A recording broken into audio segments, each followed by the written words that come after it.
자비로우신 하나님 아버지, 우리를 영원한 멸망 가운데서 구원해 주시고 주님의 거룩한 자녀로 삼아 주셔서 몸된 교회 안에서 하나님을 배우고 또 경험하고 또 의지하며 알아갈 수 있도록 저희들의 생애를 축복해 주신 것에 감사합니다.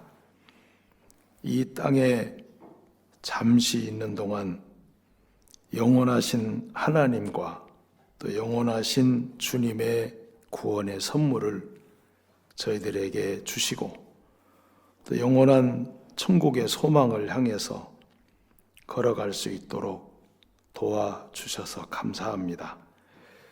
머리 숙여 기도하는 주님의 귀한 자녀들 한 사람 한 사람 속에 하나님께서 주시는 말씀이 마음에 살아서 일하도록 도와주시고 또 하나님께서 주시는 또 귀한 집회를 통해 더 많은 영혼들이 주님 앞에 인도될 수 있도록 도와주옵소서.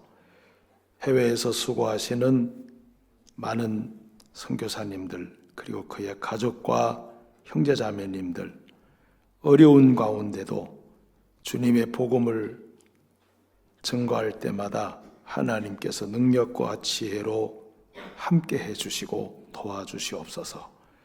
이 시간 우리 가운데 함께하여 주시는 주님께 감사드리며 언제나 저희를 사랑하시는 예수님 이름으로 기도드립니다. 아멘. 성경 읽겠습니다. 디모데 후서 2장입니다.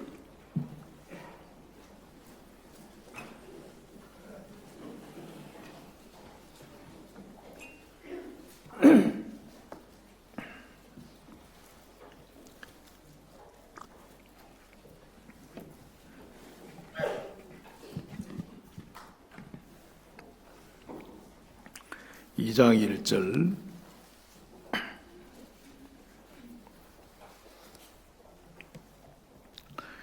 내 아들아, 그러므로 내가 그리스도 예수 안에 있는 은혜 속에서 강하고 또 내가 많은 증인 앞에서 내게 들은 바를 충성된 사람들에게 부탁하라. 저희가 또 다른 사람들을 가르칠 수 있으리라. 내가 그리스도 예수의 좋은 군사로 나와 함께 고난을 받을지니 군사로 다니는 자는 자기 생활에 얽매이는 자가 하나도 없나니 이는 군사로 모집한 자를 기쁘게 하려 함이라. 4절까지만 읽겠습니다. 사도 바울이 복음 안에서 난 이 디모데를 아들과 같이 참 여러 가지로 권면도 하시고 또 그 아들에게 꼭 그 하고 싶은 말씀을 이 편지를 통해서 전했습니다. 그리고 이 디모데 후서는 이제 사도 바울이 마지막 그의 복음의 여정을 마무리하는 이제 생애가 끝날 때쯤 돼서 기록한 편지이기 때문에 가장 하고 싶은 이야기 그리고 꼭 아들과 같은 디모데에게 꼭 전해주고 싶은 내용들을 함축해서 심어놓은 말씀드립니다. 자, 오늘은 2장 1절에 있는 내 아들아, 그러므로 내가 그리스도 예수 안에 있는 은혜 속에서 강해라 이렇게 부탁을 했는데요. 그리스도 예수 안에 있는 은혜 속에서 그 은혜에 속해서 은혜에 끌려서 그 은혜의 힘으로 너는 강해지기를 바란다. 그래서 3절에 보면은 예수 안에 있는 은혜 속에서 강하라고 하는 이유가 3절에 보면 내가 그리스도 예수의 좋은 군사로 나와 함께 고난을 받을지니라고 되어 있는데, 좋은 군사, 군사 중에서 좀 특별 훈련을, 특별한 고난을 함께 받는, 우리 나라 군인으로 말하면 UDT 정도? 우리 자매님들이 UDT 아시나요? 군대 안 가신 분들이 더 잘 아시긴 아시던데, 들으셔가지고 아주 그 특수훈련을 받는 그런 좋은 군사인데, 자, 여기서 좋은 군사는 고난을 받되 많은 고난을 받은 그런 그리스도인을 예수의 좋은 군사로 표현을 했습니다. 이 좋은 군사로 이렇게 고난을 받을 수 있는 사람은 바로 예수 안에 있는 은혜 속에서 강한, 그 은혜에 강한 사람이 좋은 군사로 하나님 앞에 영광된 삶을 살 것이라는 것을 표현을 하셨습니다. 자, 우리도 세상이 흘러가고 있는 상황을 보면 AI로 그리고 로봇으로 점점 시대가 흘러갑니다. 주님께서 굉장히 가까이 오신다는 발자국 소리를 듣고 살아가는 게 이제 우리인데, 마지막 주님께서 가까이 오시는 이 발자국 소리를 듣고 살아가는 우리가, 우리의 마음이 어디에 좀 강해져 있어야 더 앞으로 올 고난도 잘 받으면서 그 고난 속에서 좋은 군사로 하나님께 영광된 삶을 살 수 있을까? 그래서 오늘 제목을 그리스도 예수 안에 있는 은혜 속에서 강하라고 이렇게 표현을 했습니다. 자, 하나님께서 이스라엘 백성들을 출애굽을 시켜서 그들에게 하나님이 약속하신 게 하나 있습니다. 그 많은 10가지의 기적을 베푸신 뒤에, 출애굽을 이렇게 시킨 뒤에 하나님 이스라엘 백성들을 무엇으로 광야에서 인도를 할 것이라는 것을 표현을 하셨어요. 자, 우리 그 잠깐 볼까요? 출애굽기 15장을 찾아가겠습니다. 출애굽기 15장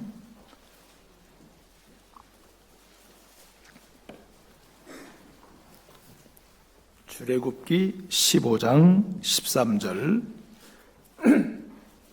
15장 13절 함께 같이 한번 읽겠습니다. 주께서 그 구속하신 백성을 은혜로 인도하시되 주의 힘으로 그들을 주의 성결한 처소에 들어가게 하시나이다. 자, 여기에 애굽에서 구원받은 하나님의 자녀들을, 구속하신 백성을 은혜로 인도하시겠다.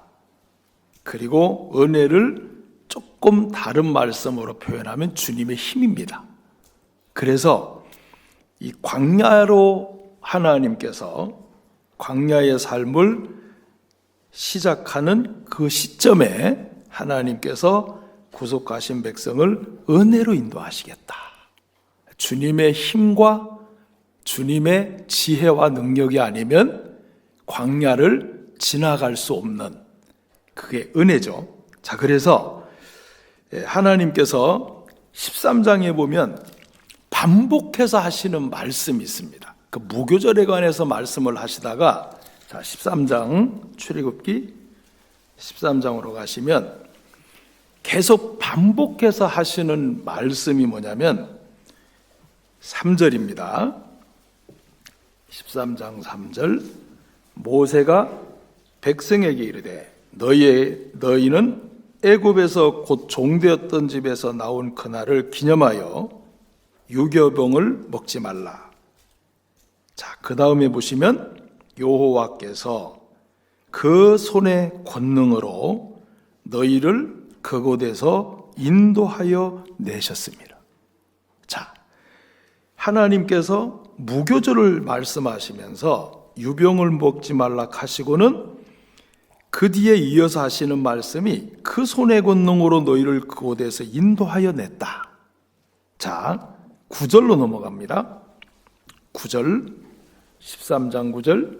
이것으로 내 손의 기호와 네 미간의 표를 삼고 여호와의 율법으로 내 입에 있게 하라. 이는 여호와께서 능하신 손으로 너를 인도하여 애굽에서 인도하여 내셨음이니. 자, 두 번 또 반복했죠. 여호와께서 능하신 손으로 너를 애굽에서 인도했다. 자, 그래서 하나님의 말씀을 내 입에 있게 하라. 그리고 14절로 넘어갑니다. 14절.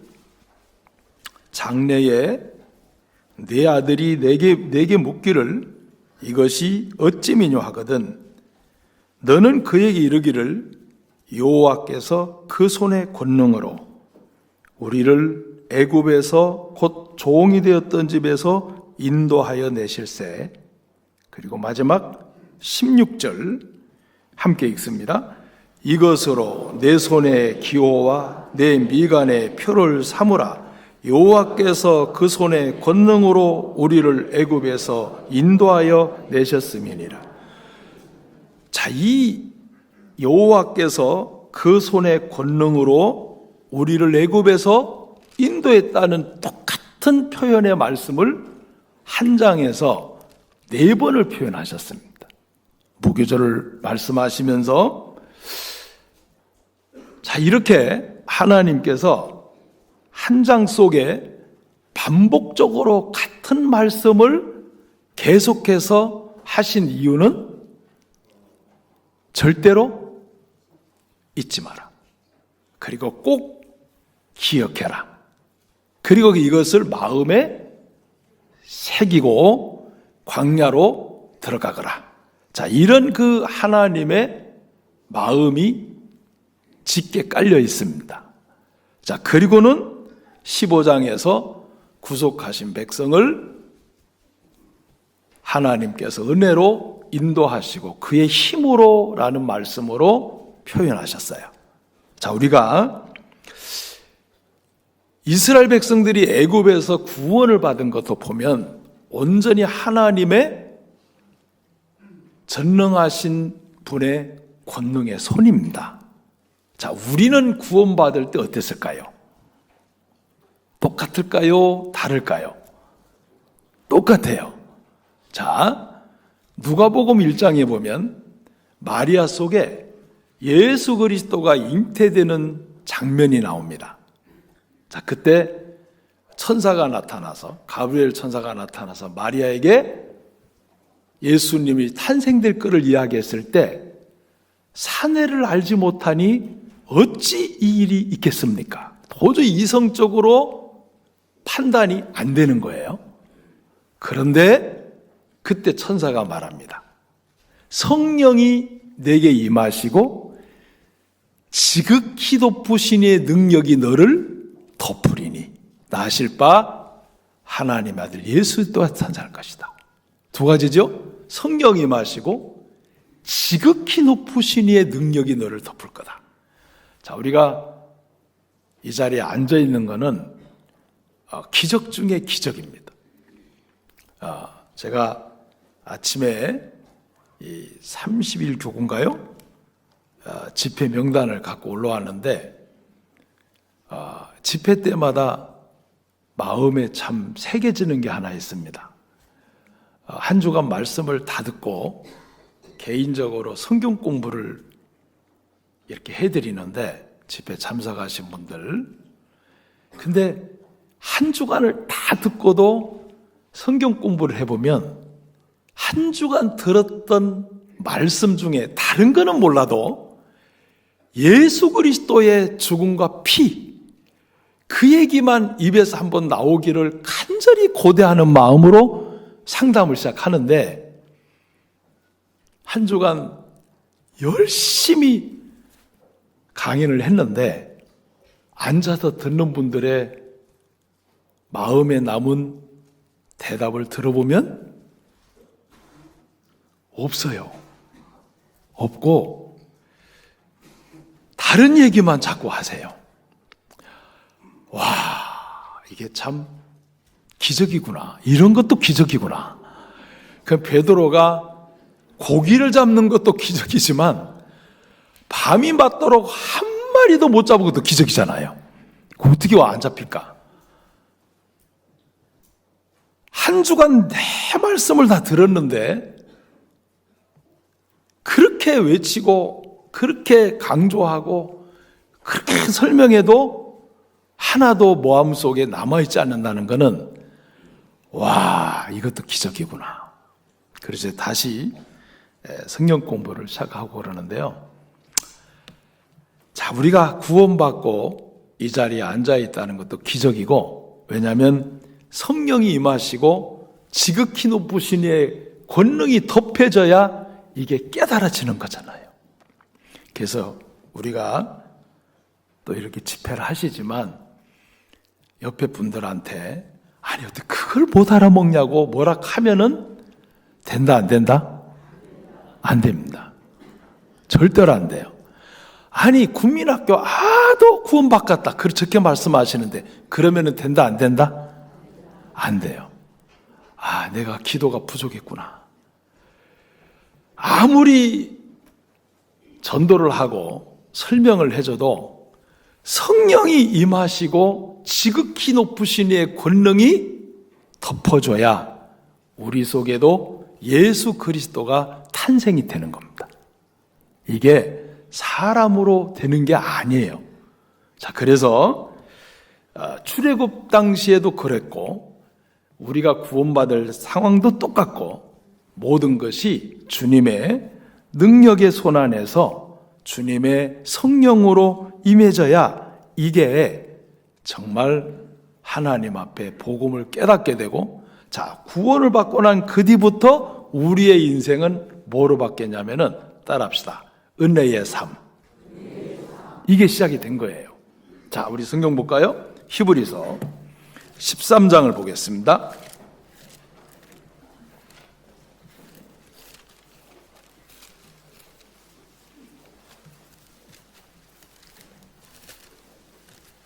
히브리서 13장 9절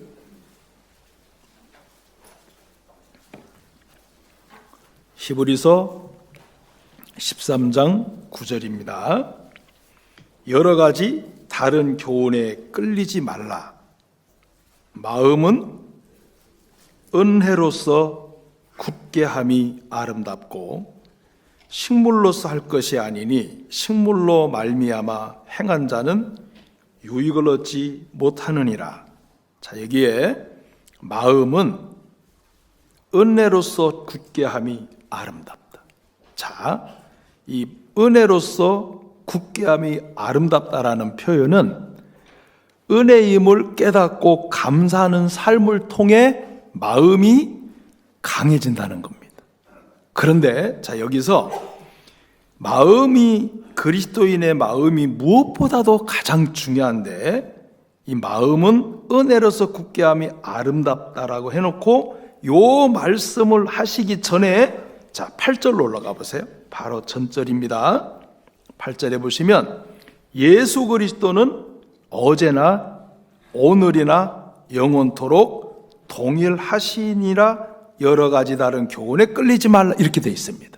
다시 말하면 한 예수 그리스도는 어제나 오늘이나 내일이나 영원토록 동일하다. 뭐가 동일하다? 그분이 나를 사랑하시는 사랑, 그분이 나를 위하여 마음을 다하고 뜻을 다하고 힘을 다하고 성품을 다하고 목숨을 다해서 나를 위해 십자가에 죽으신 그 사랑은 어제나 오늘이나 영원토록 변함이 없다라는 겁니다.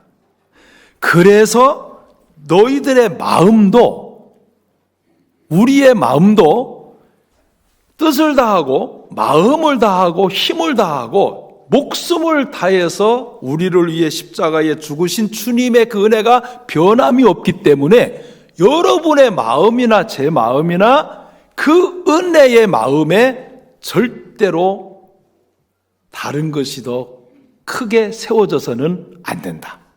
자, 이거를 지금 표현하고 있는 겁니다. 자, 그래서 우리 마음이 은혜로서 감사함으로 더 강해질 때 아주 훌륭한 영적인 군사가 되는 거예요. 그리고 많은 고난을 헤쳐나가는 겁니다. 사도 바울의 신앙을 보면 서신서 속에 많은 내용들이 있습니다. 그리고 각 교회마다 합당한 내용으로 기록이 됐는데, 근데 사도 바울의 그 마음 중심에 살아있는 내용 하나가 있어요. 자, 그 내용이 뭐냐면은 고린도후서 13장 13절인가요? 자, 고린도후서 13장. 자, 그 다음에 고린도후서에 뭐가 나오죠? 구원 받으셨죠? 네. 고린도후서 뒤에 갈라디아서, 맞죠? 자, 갈라디아서는 몇 장?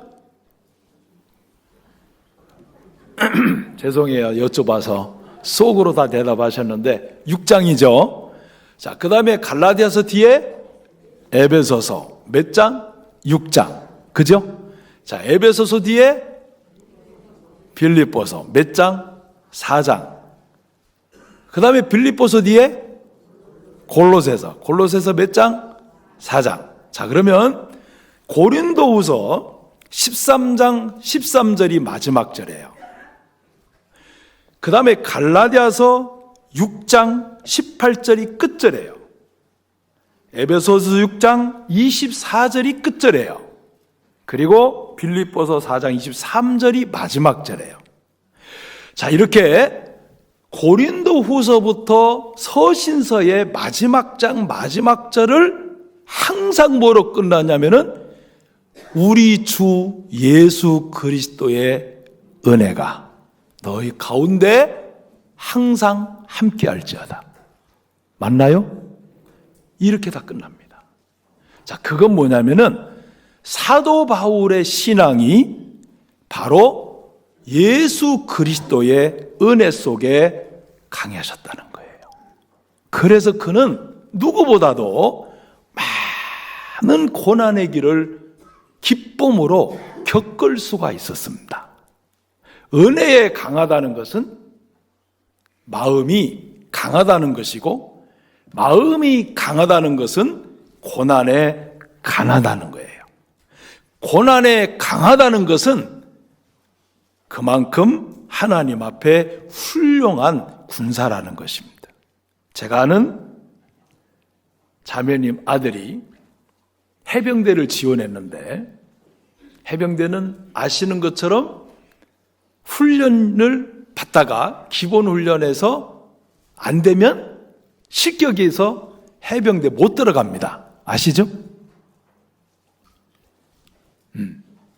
근데 이 아들이 해병대를 지원했습니다. 제가 안 갔으면 좋겠다 했는데 젊은 사람이 그래도 가야 되겠습니다. 그래 갔는데 1차 훈련 기간에 빠꾸를 맞았어요. 행군인데 26kg인가요? 26kg를 메고 30kg인가 40kg 행군을 하는데 중간에 낙오가 돼버렸습니다. 그래가지고 돌아왔길래 또 갈 거냐 그러니까 남자가 칼을 뽑았으면 뭐라도 잘라야 됩니다. 그래서 또 갔습니다. 또 가서 통과가 안 된 그 행군을 통과했어요. 그래가지고 이제 해병대로 들어가서 지금 어느 자부대를 배치받고 이제 근무하는데요. 하사관으로.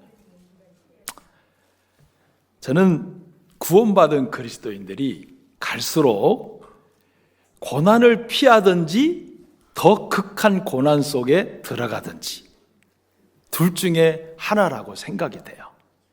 자, 근데 하나님께서 우리를 이 사도 바울의 마음 중심의 신앙에도 항상 서신서의 마지막 장 글을 마무리하면서 주 예수 그리스도의 은혜가 라고 돼 있어요. 그런데 그 내용을 보면은 항상 예수 그리스도는 돼 있습니다. 예수 그리스도, 예수님은 나의 구원자, 메시아 맞아요. 그런데 그 앞에 꼭 붙이는 사도 바울의 편지의 내용이 하나 있는데 앞에 따라합시다. 주예요. 예수님으로 구원받은 건 맞아요. 예수님이 나의 구원자요, 메시아요, 나를 건지신 자는 건 맞는데 앞에 붙어 있는 주는 더 중요합니다. 자, 그리스도인이 주님의 은혜 속에 강하려면 반드시 앞에 주인주가 내 앞에 딱 붙어 있어야 돼요. 자, 우리의 삶 속에 나의 주인은 누군가? 이 주가 누구냐에 따라서 우리의 삶은 연결시켜지는 방법들이 정말 달라요. 자, 보세요. 우리 부부가 함께 사는데 부부가 살면서 하나님께서 나의 주님께서 붙여주신 아내 그러면은 무조건 예뻐요, 안 예뻐요?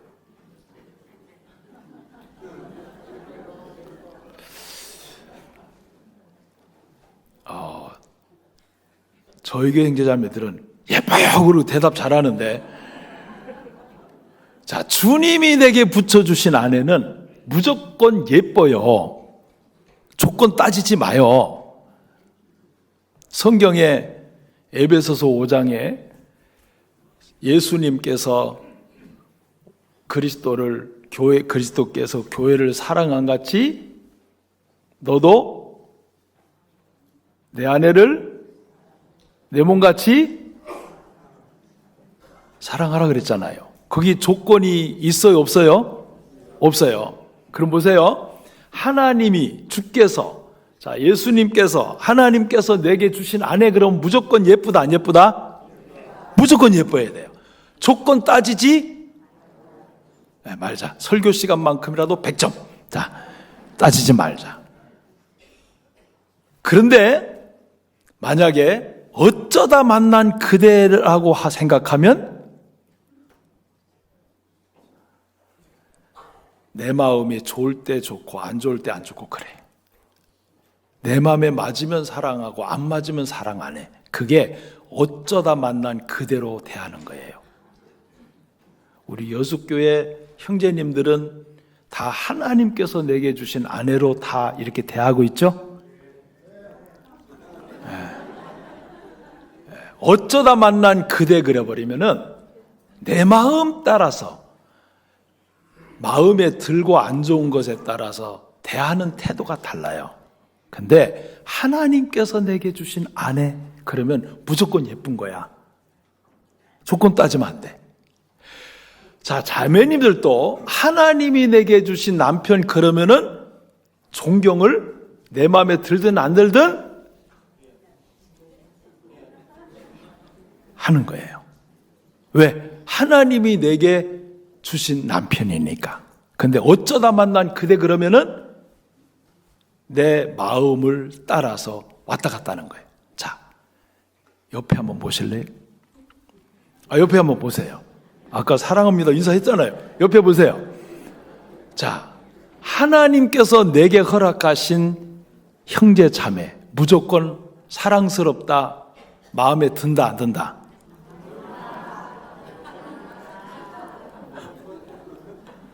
이거 참 무섭습니다.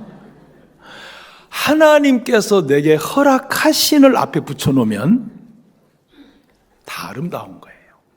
근데 하나님께서 내게 주신을 빼버리고 어쩌다 만난 그대 돼버리면 내 마음을 따라 교회를 섬기고 내 감정을 따라 교회를 판단해요. 그는 하나님께서 원하는 게 아닙니다. 주 예수 그리스도 앞에 주가 붙었어요. 구원을 받았다는 것은 주인이 내가 아닙니다. 내 마음이 주가 아니에요. 내 감정에, 내 판단에 좋고 안 좋고가 아니에요. 하나님이 앞에 계시니까. 주 예수 그리스도예요. 그래서 사도 바울은 마지막 그의 고백을 할 때 고린도전서 10장에 나의 나된 것은 하나님의 고백을 한 겁니다. 그는 수많은 고난도 받았어요. 수많은 사람과 접했어요. 수많은 사역 속에 수많은 일을 다 겪었습니다. 그리고는 사도 바울 속에 업적이 세워진 게 아니라, 그의 의가 세워진 게 아니라, 행함이 세워진 게 아니라 하나님의 은혜가 바울 속에 세워진 겁니다. 그래서 나의 나된 것은 하나님의 은혜로다. 자, 우리가 신앙생활을 반복하고 계속해서 오랜 시간이 지나면서 어느 분에게는 자기 의가 세워지는 사람이 있고, 이만큼 했다라는, 이만큼 고생했다라는, 이만큼 걸어왔다라는 것이 세워지는 사람이 있고, 하나님의 은혜가 더 마음에 깊어지는 사람이 있어요. 이게 정상입니다.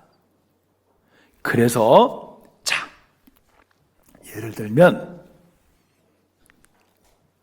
하나님께서 우리를 은혜의 자리로 구원이라는 것으로 시작을 했는데, 자, 우리가 몸을 탈 때 목욕탕에 가서 몸무게를 딱 재요. 몸무게를 재면은 앞에 미터기가 키로가 딱 나와요. 키로가 딱 나오는데 그 키로가 정상적으로 나와야 돼요. 근데 내가 예를 들어서 60kg다. 그 60kg인데 내려오면은 다시 저울은 뭐로 돌아가야 돼요? 오, 빵빵빵으로 돌아가야 돼요. 그런데 내가 60kg인데 내려왔는데 15kg가 남았어. 그럼 이 저울은 고장난 저울, 정상 저울? 고장난 저울이에요. 자, 여러분들이 3명의 용어를 인도했어요, 작년에. 그러니까 난 올해는 안 해도 돼. 작년에 3명 했으니까. 이건 뭐냐면 고장난 저울, 정상적인 저울. 아, 잘하신다. 우리는 항상 어디로 돌아와야 되냐면 다시다. 빵빵빵. 아, 좀 말이 좀 억양이 그런가? 제로제로로 돌아와야 돼요. 근데 3명을 인도한 것이 남아있으면 올해는 안 하는 거야. 이거는 고장난 저울이에요. 그거를 하나님의 은혜로 돌리는 게 아니라 내가 그래도 했다라는 것이 바닥에 남아있어서 고장난 저울입니다. 하나님께서 작년에 3명을 연결시켰다면 올해 몇 명 연결시키려고? 맞아요. 6명 연결시키라고. 왜? 그 은혜를 더 많이 입으라는 거예요. 자, 우리가 신앙생활 하면서 하나님이 우리에게 구원받을 때 주신 선물이 있죠. 무슨 선물? 죄사함을 얻어라. 그리하면 성령을 우리에게 주셨어요. 그 주신 이유는 너무 많지만 그 중에 하나는, 자, 고린도전서 2장 찾습시다.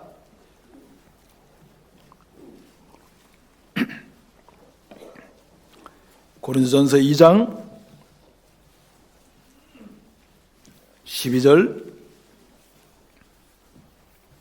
고린도전서 2장 12절, 우리가 세상의 영을 받지 아니하고 오직 하나님께로 온 영을 받았으니 이는 우리로 하여금 하나님께서 우리에게 은혜로 주신 것들을 어떻게 해요? 그래요. 성령을 주신 목적은 많이가 있는데 그 중에 하나가 뭐냐면은 너희에게 하나님께서 주신 것이 은혜로 주신 것들을 알게 한다 그랬습니다. 성령을 주신 목적 중에 하나예요. 그래서 우리 안에 성령을 구하다 보면 와, 이것도 진짜 은혜였다. 자, 아침에 해가 떴습니다. 그리고 바람이 불고, 그리고 꽃들이 벌써 벚꽃이 필라고, 매화꽃이 필라고 봉오리가 졌습니다. 어제 어떤 청년이 목사님, 제가 회사에 보너스를 탔는데 밥 먹으러 갑시다 그러더라고요.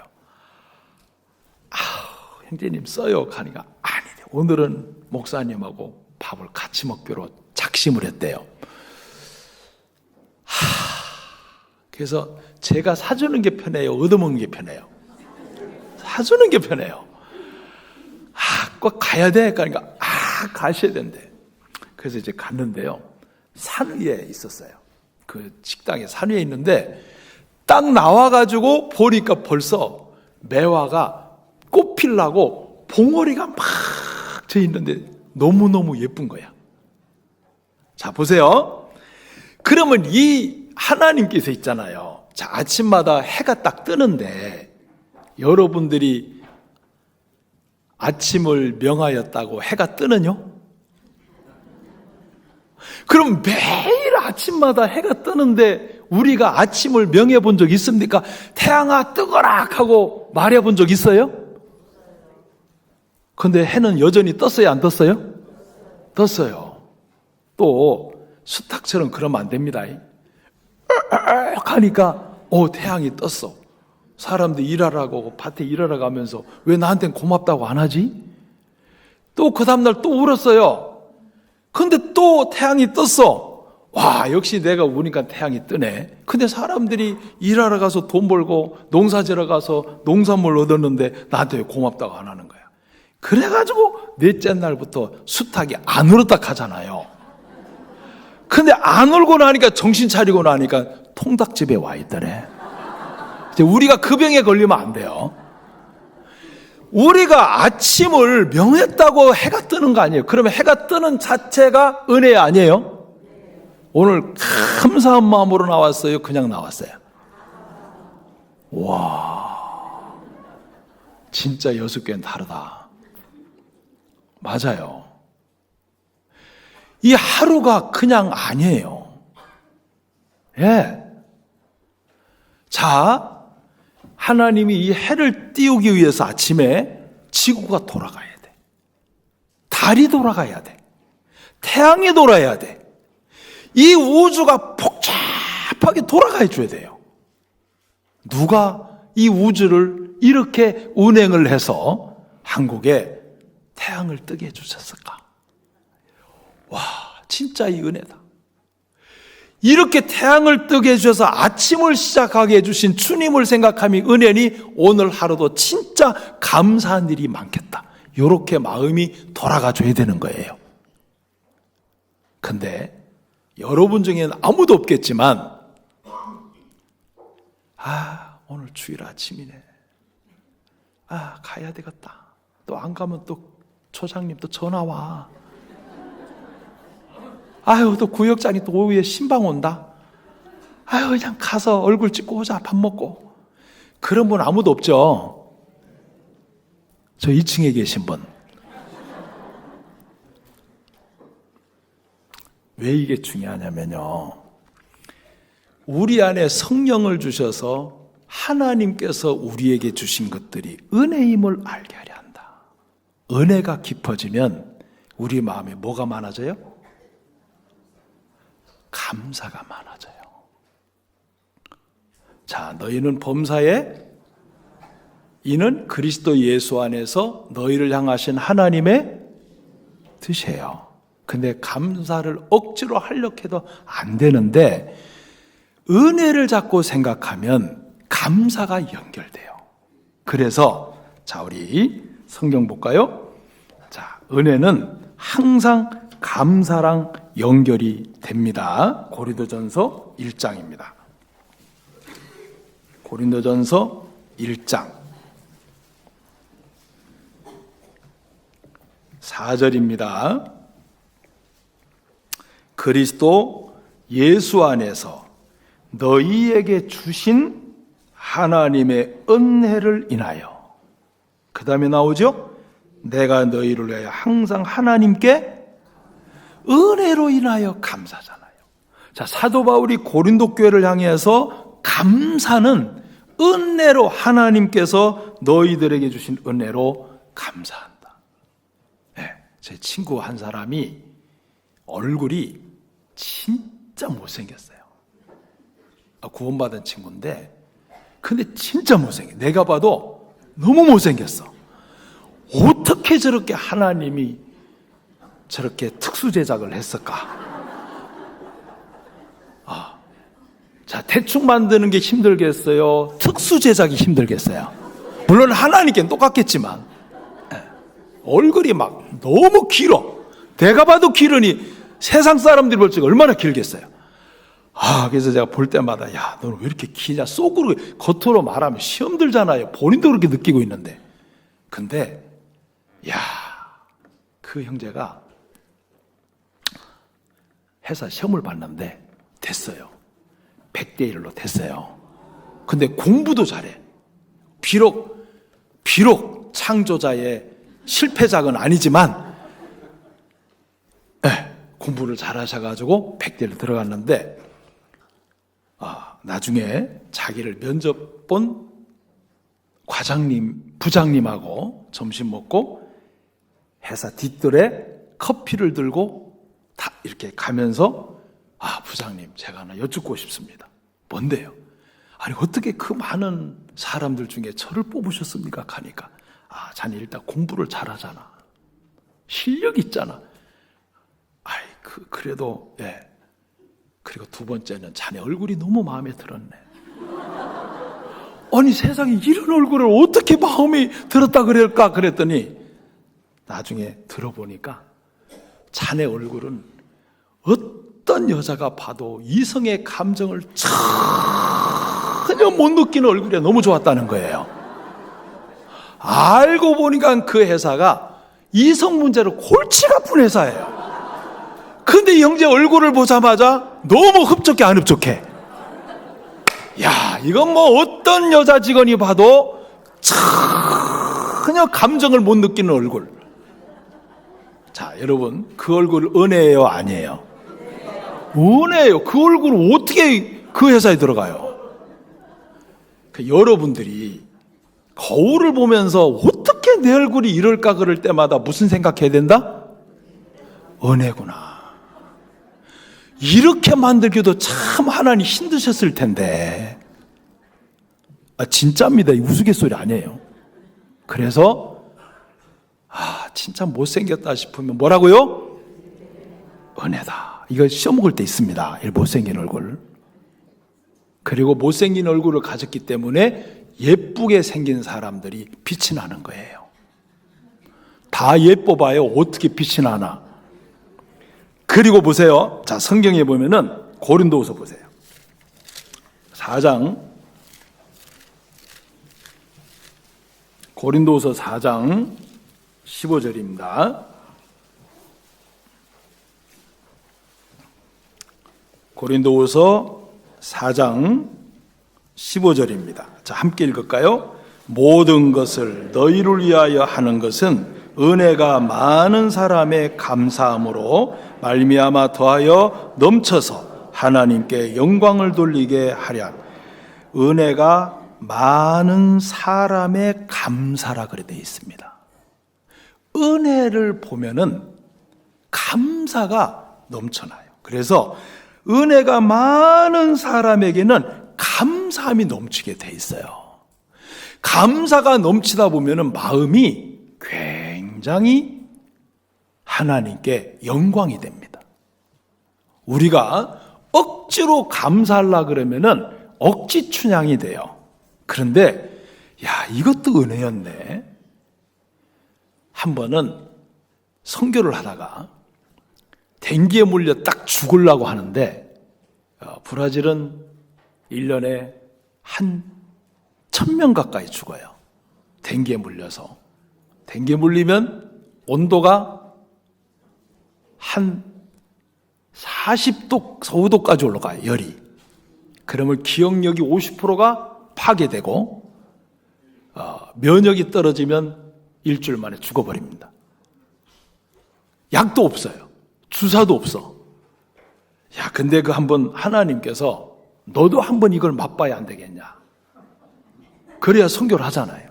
그리고 댕기 물린 사람을 교제해 줄 수 있잖아요. 얼마나 아픈지. 내가 안 아파 보면은 그 사람 교제를 어떻게 해요? 근데 와, 진짜 아프더라고요. 온몸이 쑤시고 열이 40도를 넘어가는데 정신이 하나도 없고 밥은 아예 먹을 수가 없고 그러면서 이제 막 그 사경을 한번 헤맨 적이 있었는데 나중에 정말 기적적으로 기도 가운데 의인의 기도는 역사하는 힘이 크다라는 말씀을 통해 정말 이렇게 일어나게 됐어요. 주일날 아침에 그래서 설교를 하게 됐는데 그 아픈 고통 중에 생각된 게 뭐냐면은 내가 왜 선교사로 왔지? 예수님 때문에 왔구나. 내가 왜 여기서 지금 이 아픔이 있지? 맞아, 복음 때문이잖아. 맞다. 이게 그래서 은혜구나. 그 고통이 은혜라는 마음이 진짜 들었어요. 아무나 겪을 수 없는 일인데 주님의 은혜로 겪는 것이기 때문에 너무 감사했어요. 그리고는 일주일 만에 딱 일어나서 병원에 가니까 놀래더라고요. 2주는 있어야 되는데 왜 벌써 일어나냐 하면서. 그래서 하나님의 은혜라고 간증을 하니까 의사가 깜짝 놀라더라고. 와, 진짜 대단하다 하면서. 하나님께서 진짜 은혜잖아요.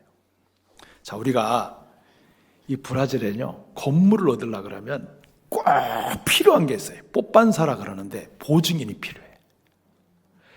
개척교회 보증인이 어디 있어요? 잘 사는 사람이. 수백억을 갖고 있는 사람이 보증인 서줘야 되는데. 그 부동산 계약을 쓰는데 그때 또 한 번 은혜인 걸 정말 크게 느꼈어요. 뽀빤사를 데려오래요. 보증인 데려오래. 없으면 안 써준대. 하나님 어떡할까요? 우리 교회는 아직 부자가 없는데 이제 30명, 25명 모이는데 개척교회인데 한 명부터 시작했는데 부자가 없는데 어떡해? 기도를 하는데 하나님께서 지혜를 주더라고요. 야, 내가 너 보증인이잖아. 내가 그 부동산 앞에 주인 앞에요 뽀빤사 데우스 딱 썼어요.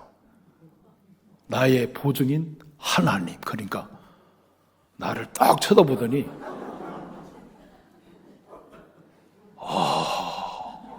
제일 부자라 하더라고요, 그분이. 그분 알더라니까, 제일 부자인 걸. 그래서 계약 써줬다니까요.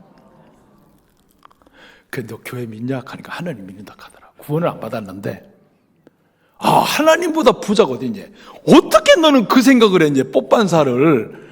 그래, 나는 구원받은 하나님의 사람이라서 하나님이 나의 보증인 아니냐. 야, 너 진짜 대단하다 그러더라고요. 그런데 이제 언제까지 얼마를 가져라 하는데 기가 막힌 방법으로 하나님 해결해 주셨어요. 자, 우리가 보세요. 은혜가 많은 사람, 하나님의 은혜가 마음속에 많이 쌓여져 있는 사람은 감사도 나오게 돼 있습니다. 그래서 은혜와 감사는 항상 붙어 다녀요. 또 하나, 은혜와 믿음은 떨어질 수 없어요. 자, 성경 볼까요? 에베소서 보세요. 자, 에베소서 2장입니다. 에베소서 2장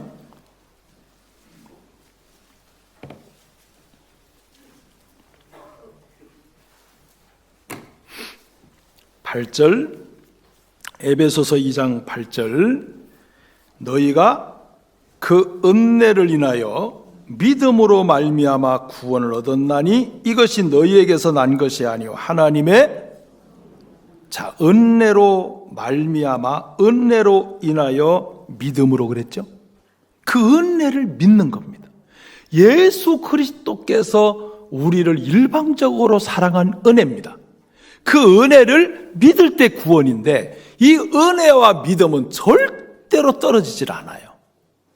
그래서 로마서도 보면은 믿음으로 서 있는 이 은혜에 들어감을 입으라 그랬어요.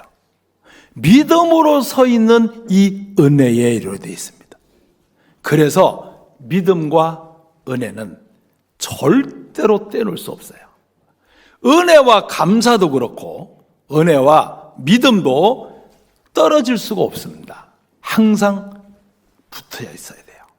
자, 또 하나가 뭐냐면 시간이 없으니까 자, 은혜와 항상 연결된 게 있죠? 겸손입니다. 자, 우리 잠언 3장입니다. 잠언 3장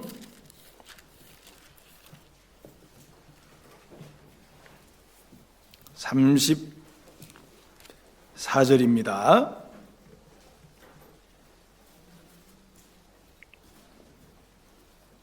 잠언 3장 34절 함께 읽습니다. 진실로 그는 거만한 자를 비웃으시며 겸손한 자에게 은혜를 베푸. 이 겸손과 은혜는 안 떨어집니다. 그래서 하나님께서 겸손한 자에게 은혜를 항상 베풀어 주세요. 자, 우리가 그러면 이 은혜가 우리 마음에 항상 머물러야 되는데, 그리고 이 은혜로운 마음이 우리 속에 점점 더 깊어져야 되고 넓어져야 되는데, 어떤 마음이 이 은혜를 더 깊이 마음속에 묻히게 하고 견고케 할까? 어떤 마음이라고 생각하세요? 자, 사도 바울은 은혜란 말씀을 쓸 때 그 앞에 구절에 이 표현을 했습니다. 어떤 표현이냐면, 자, 우리 보세요. 디모데 전서 1장 가실래요?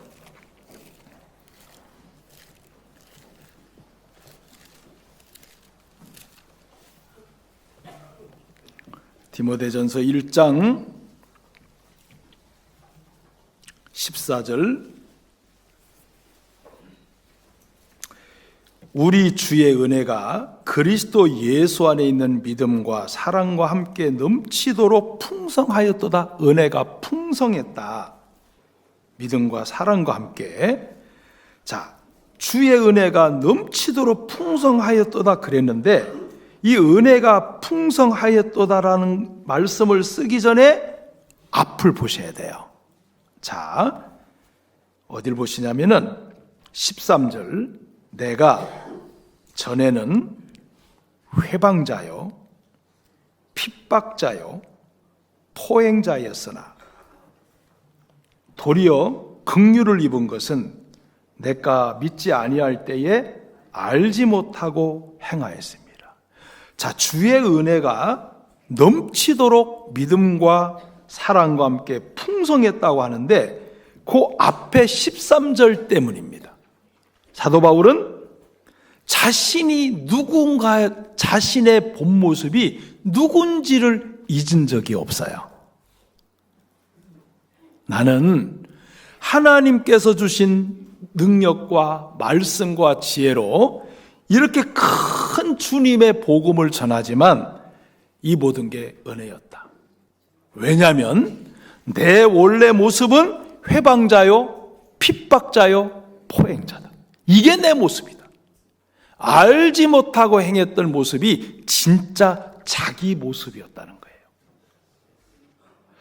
어느 날 성경을 보다 보니까 좀 이해가 안 되는 말씀을 한번 봤습니다. 그게 뭐냐면 히브리서 11장인데 믿음의 장입니다. 그런데 그 히브리서를 쭉 읽다가 히브리서의 믿음의 사람들을 쭉 기록을 하셨어요. 근데 그 중에 누가 나오냐면은 라합이 나옵니다. 라합. 여러분 혹시 라합 기억나세요?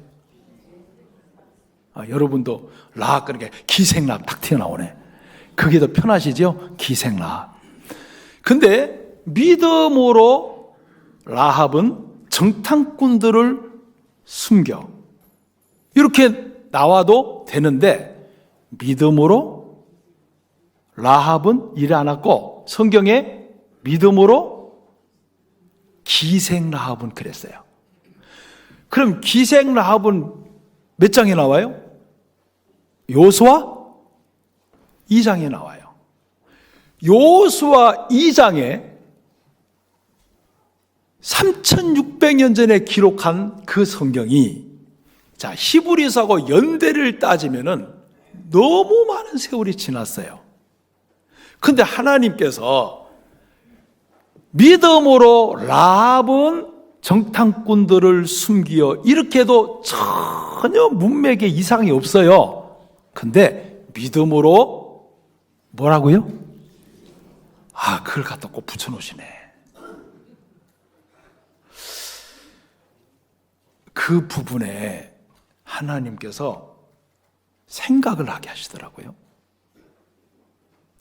그냥 믿음으로 라합은 그렇게 쓰셨으면 됐는데 그 앞에 꼭 기생을 갖다 붙였어야 될까? 그죠? 앞에 이렇게 떼주면 더 좋겠지, 그죠? 세월이 몇 년 지났는데 지금 히브리서 믿음장인데 믿음으로 라합은 이렇게 되는데 앞에 꼭 기생 라합이 이렇게 나타나더라고요. 자, 원래 라합의 본 모습은 뭐였어요? 기생이었어요. 술집 기생이었어요. 우리의 본 모습은 뭐였어요? 마귀 종이었어요. 죄의 종이었어요. 우리는 이렇게 와서 앉아서 주님의 말씀을 들을 만한 사람들이 아니에요. 진짜 아니에요. 우리는 전도한다고 밤이 맞도록 울면서 기도할 사람들이 아니었어요. 우리는 교회에 일이 있으면 모든 일을 뒤로 하고 달려오는 사람들이 아니었어요. 근데 하나님의 은혜로 우리를 완전히 바꿔놓은 겁니다. 그렇다고 해서 이게 우리 모습이 아니에요. 항상 우리 속에는 죄의 기질이 있다 없다? 언제든지 튀어나온다 안 튀어나온다? 많이 경험하셨나 봐. 튀어나와요.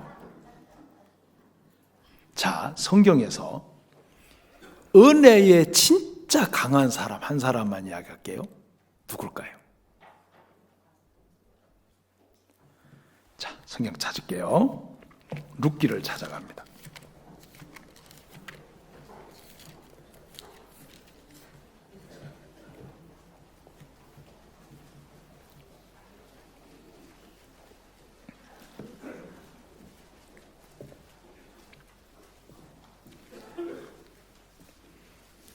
룻기 2장입니다. 403쪽에 있습니다. 룻기 2장 1절.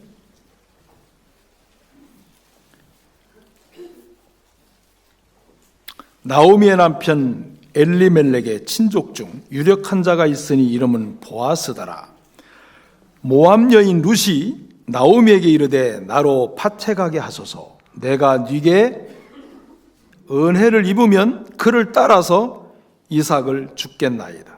나오미가 그에게 이르되 내 따라 갈지어다. 자, 지금 이 룻은 모압 여인입니다. 그리고 모압 사람은 여호와의 회중에 들어올 수가 없어요. 신명기 23장 나오죠? 신랑이 상한 자, 씨가 없는 자 같이 모압과 암몬은 그렇게 취급이 됐습니다.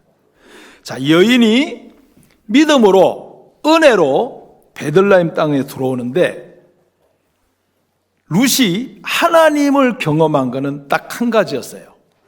엘리멜렉의 가족이 약속의 땅을 떠났을 때 그 약속의 땅을 떠나 약속이 없는 하나님이 없는 모압 땅에 와서 남편이 죽고 자기의 동서 남편이 죽고 시아버지가 죽는 일 외에 정말 무서운 하나님을 경험한 겁니다.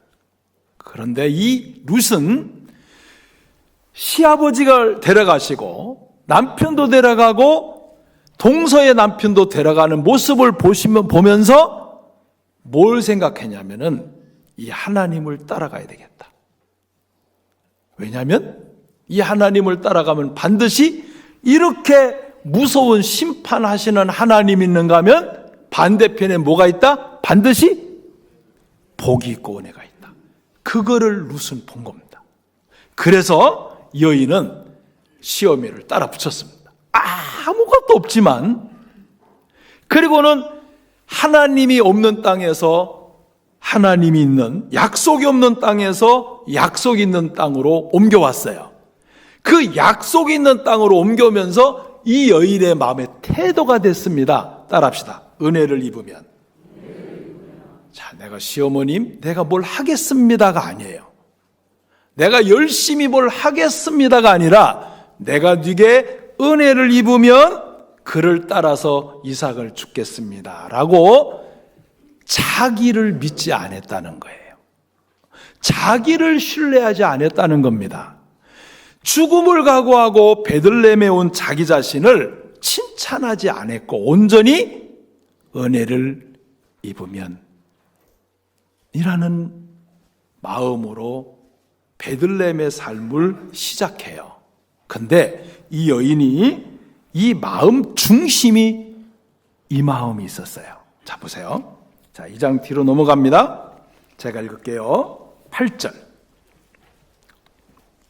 보아스가 룻에게 이르되 내 딸아 들으라. 이삭을 주우러 다니지 다른 밭으로 가지 말며 여기서 떠나지 말고 나의 소년들과 함께 있으라. 그들의 베는 밭을 보고 그들을 따르라. 내가 그 소년들에게 명하여 너를 건드리지 말라 하였느니라. 목이 마르거든 그릇에 가서 소년들의 기로운 것을 마실지니라. 10절 함께 읽어요. 룻이 땅에 엎드려 절하며 그에게 이르되 나는 이방 여인이거늘 당신이 어찌하여 내게 은혜를 베푸시며 나를. 여인이 잊지 않는 게 하나 있어요. 나는 각오와 결심을 갖고 시어머니를 섬기고 봉양하고 착하고 아름다운 여인이거늘 그렇게 안 돼 있습니다. 나는 이방 여인이거늘 나는 베들레헴에 들어와 살 자격이 없는 여인이거늘 나는 베들레헴 땅에서 함께 여러분과 있을 그런 합당한 자가 아니거늘 어찌하여 내게 은혜를 베푸시나이까. 자기의 근본 모습을 잊지 않습니다. 자, 우리가 우리 마음속에 은혜가 넘쳐야 되고 그 은혜로 감사가 넘치고 믿음이 넘치고 겸손히 가야 되는데, 자, 이 은혜가 우리 마음속에 오래오래 넓게 깊이 세워진다는 것은 바로 내 본 모습을 잊어서는 안 되는 거예요. 우리가 교회 오래 안에 있지만 나는 원래 교회에 마땅히 누리고 있을 사람은 아니라는 겁니다. 또 하나 볼까요? 자, 12절입니다. 여호와께서 내 행한 일을 보응하시기를 원하며 이스라엘의 하나님 여호와께서 그 날개 아래 보호를 받으러 내게 온전한 상 주시기를 원하노라. 룻이 가로되 내 주여 내가 당신께 은혜 있기를 원하나이다. 자, 이 마음 역시도 내가 당신에게 이런 칭찬을 들을 만한 온전한 상을 받을 만한 자가 합당한 자가 아니다 키다? 아니다. 이게 참 은혜에 강한 여인이에요. 그리고 다윗의 할아버지 이새를 낳습니다. 야, 하나님께서 이 마음을 너무 아름답게 보시는 거예요. 자, 부부가 살면서도 야, 우리 형제님들이 야, 당신이나 되니 나와 함께 살아줘서 너무 고맙소 이러는 거하고 당신 나 때문에 출세했어 이러는 거 어떤 게 좋아요? 웃지만 말고 대답을 해야 빨리 끝내죠. 자, 자매님들은 형제님을 보면서 와, 내가 당신 덕분에 이렇게 행복하게 사고 고맙소 이게 좋아요? 당신 내 덕분에 참 잘 왔소 이게 좋아요? 1번, 2번 다예요? 자, 우리가 있잖아요. 진짜 마음으로 옆에 있는 형제자매들을 보면서 내가 그대 때문에 내가 이 자리에 앉아 있어. 이거하고 나 때문에 그대 지금까지 살았잖아. 그거하고는 다르다 똑같다? 다릅니다. 은혜가 가득한 사람은 항상 그 은혜를 다른 사람에게로 돌릴 수 있어요. 그래서 우리 생활 속에도 하나님 앞에 너희 마음은 은혜로 굳게 함이 아름답다라고 되어 있는 겁니다. 자, 우리가 벌써 2월 달이 다 지나버렸어요. 마지막 주입니다. 그리고 3월이 시작돼요. 한 해 우리가 작정하고 계획하고 설계했던 것이 벌써 2달이 지나버렸습니다. 이제 나머지 10달을 잘 보내야 되는데 여러분의 마음이 하나님께서 내게 주신 은혜에 더 많은 은혜 속에 깊이 잠겨서 믿음과 감사와 겸손으로 많은 영혼들이 더 구원을 받는 마무리가 되는 너무 훌륭한 한 해가 됐으면 좋겠습니다. 그래서 저희 교회에서는 제가 3년 동안은 아주 부드럽게 넘어갔는데 4년 차부터는 안 봐줍니다. 그래서 우리 청년의 시간이 너무 좋아요. 한 10대여섯 모이는데 우리 청년들 보고 청년회 때마다 오늘 아침에 성경 묵상 안 하고 안 올리신 분 손 들어요. 그러면 꼭 몇 명 손 들어요. 그러면 나가서 커피 사오세요. 그러면 그렇게 즐거운 마음으로 사와요. 어머니 원래를 하는데 다음 주에 성경 묵상 발표하고 제가 정리합니다. 성경에 있는 모든 여인들을 다 훑었어요. 근데 이제 오는데 중간에 와 있는데 아침에 기도 24분 안 하신 분 손 드세요. 그러면 꼭 몇 분 손 들어요. 저희 교회는 하루에 하나님이 우리에게 주신 시간이 24시간인데 24시간을 10분의 1로 자르면 얼마? 아니요. 2시간 40분. 24시간을 10분의 1인데 어떻게 24분이에요? 그러면 안 되죠. 여러분 10분의 1 기도하실래요? 24시간? 이 2시간 40분? 100분의 1, 24분. 야, 하나님이 24시간을 줬는데 24분도 기도 안 하면 그 그리스도인 맞나? 여긴 다 그렇게 하시죠? 대답이 없는 거 보니까 나도 잘 모르겠다. 그래서 24분 기도 안 하신 분 그러면 또 몇 분 또 나와요. 그럼 원래 때 많이 모이잖아요. 가서 커피 사오세요. 그래서 막 그 모임마다 커피 사오시는 분이 늘 줄 서 있어요. 너무 좋아. 근데 그게 자꾸 줄어들어요. 요즘에 이제. 어떤 형제님이 그러더라고요. 목사님, 저희 자매가 기적이 일어났어요. 기적이에요? 기적이에요. 그러니까 기적이요. 그러더라고요. 왜요? 그랬더니 6시부터 일어나서 성경 보고 기도하고 묵상 적고 완전히 달라졌대.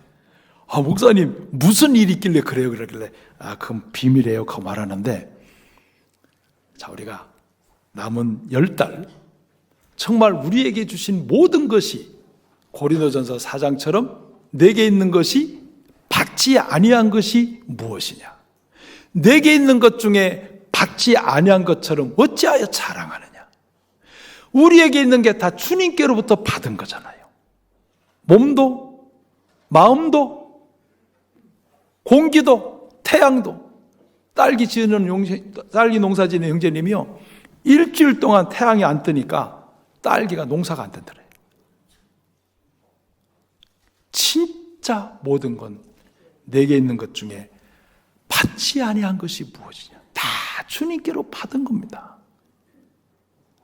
우리는 받은 것만큼 하나님의 은혜 속에 굳게 세워져서 정말 올 한 해가 하나님의 감사가 넘치는 한 해가 되기를 바랍니다. 기도드리겠습니다. 자비로우신 하나님, 우리를 사랑해 주시고 구원해 주시고 하나님 자녀로 삼아 주신 이 큰 은혜에 저희들이 또 감사로, 믿음으로, 겸손으로 연결이 돼서 풍성하게 남은 기간 동안 하나님께 영광된 삶이 되도록 도와주옵소서.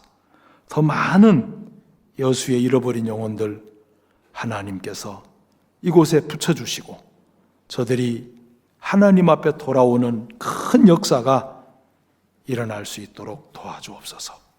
예수님의 이름으로 기도드립니다. 아멘.